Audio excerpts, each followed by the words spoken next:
Welcome viewers, প্রতিদিনের মতো আজও চলে এসেছি আমার লাঞ্চের থালি নিয়ে।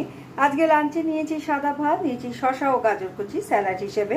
প্রথম পাতে খাওয়ার জন্য নিয়েছি পেঁপে শুক্তো, যেটা আমি নিম পাতা দিয়ে করেছি, আর দিয়েছি এতে বড়ি, আর ফোড়নে দিয়েছি রাঁধুনি, আর নামানোর সময় একটু আদা বাটা দিয়ে নামিয়েছি।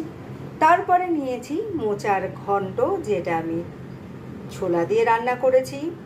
আদা জিরে লঙ্কা বাটা দিয়েছি, নামানোর সময় একটু ঘি গরম মশলা দিয়ে নামিয়েছি। তারপরে নিয়েছি পমফ্রেট মাছের একটা ঝোল, যেটা আমি কালো জিরে ফোড়ন দিয়ে টমেটো ও পেঁয়াজ বাটা দিয়ে করেছি। নামানোর সময় একটু ধনে পাতা দিয়ে নামিয়েছি। তারপরে নিয়েছি বাড়ির পাতা টক দই, আর সব শেষে নিয়েছি একটা সন্দেশ। তো কেমন লাগলো আপনাদের আমার এই লাঞ্চের থালিটা? ভালো লাগলে লাইক শেয়ার এবং সাবস্ক্রাইব করবেন আমার